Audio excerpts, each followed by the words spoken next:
Welcome, everyone. Today, we're unpacking a monumental and, frankly, highly controversial shift in Mexico's legal system. We're going to look closely at a brand new constitutional reform to Article 19 that literally just went into effect on January 1st, 2025.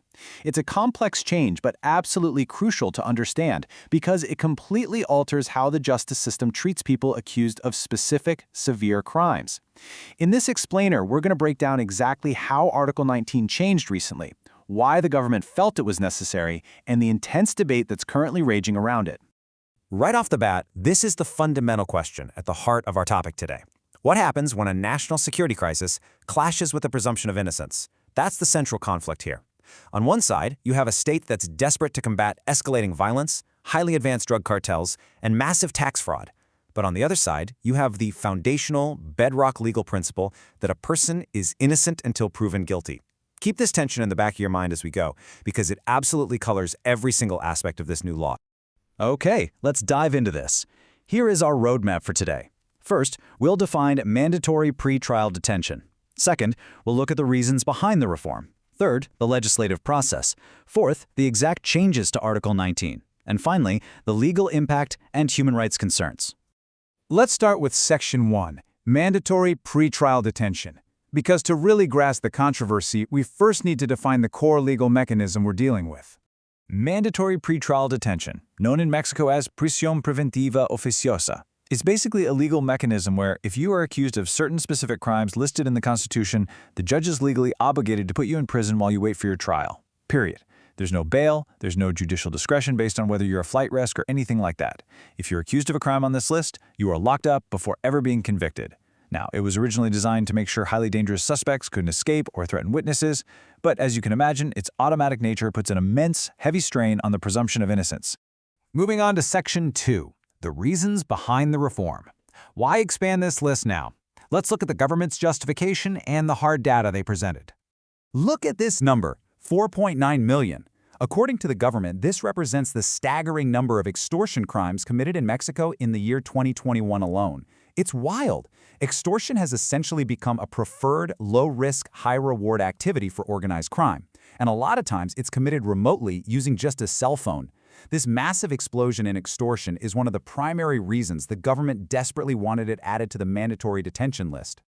Next up, we have 76.3 billion pesos. That's the value of synthetic drugs seized during the current administration. The government is pointing to this as proof of a massive, dangerous shift away from traditional agriculture-based drugs and straight toward highly lucrative synthetic manufacturing.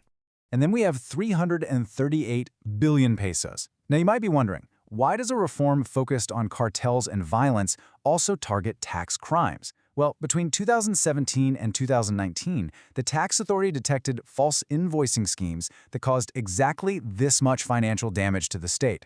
The government's argument is that tax evasion on this massive scale starves the state of the resources it desperately needs to provide security, education, and health services. So they view it as a direct, severe threat to national stability. Now, what's really interesting about these numbers is the stark contrast. Synthetic drugs have significantly outpaced traditional ones.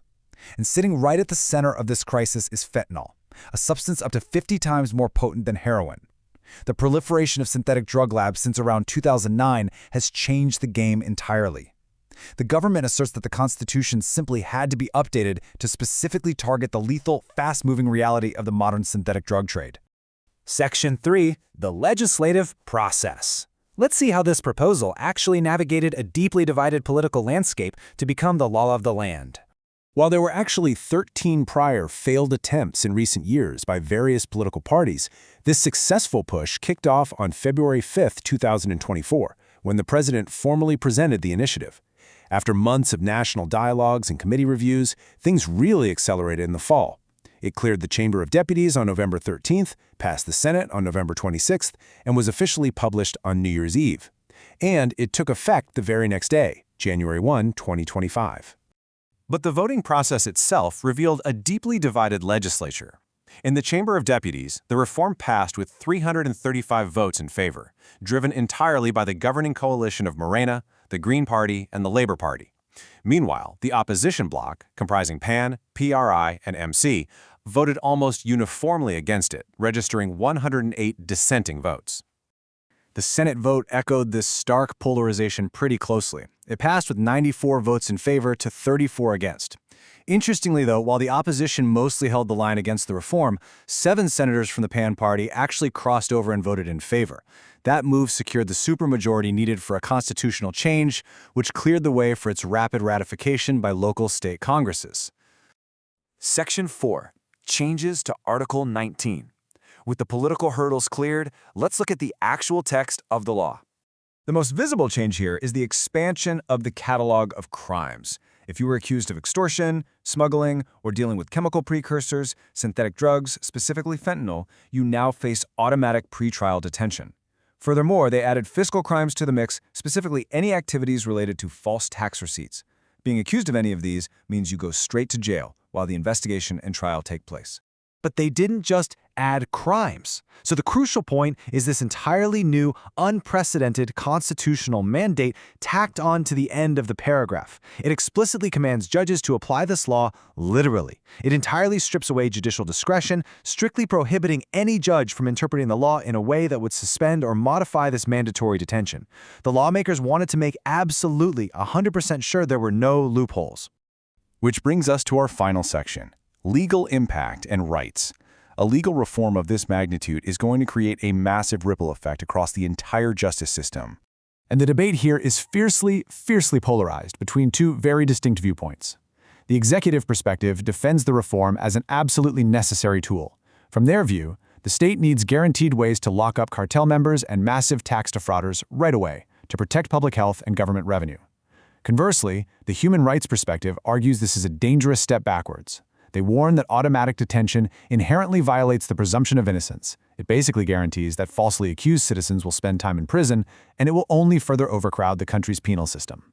And this specific fear from legal experts is brilliantly illustrated by the wording they used for fiscal crimes. Any activity related to false tax receipts. I mean, that phrasing is incredibly broad.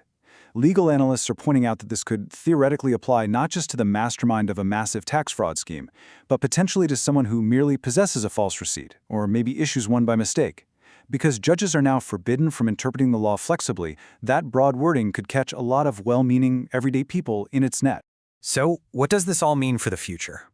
As this newly reformed Article 19 takes effect in 2025, the Mexican justice system faces a massive, critical test.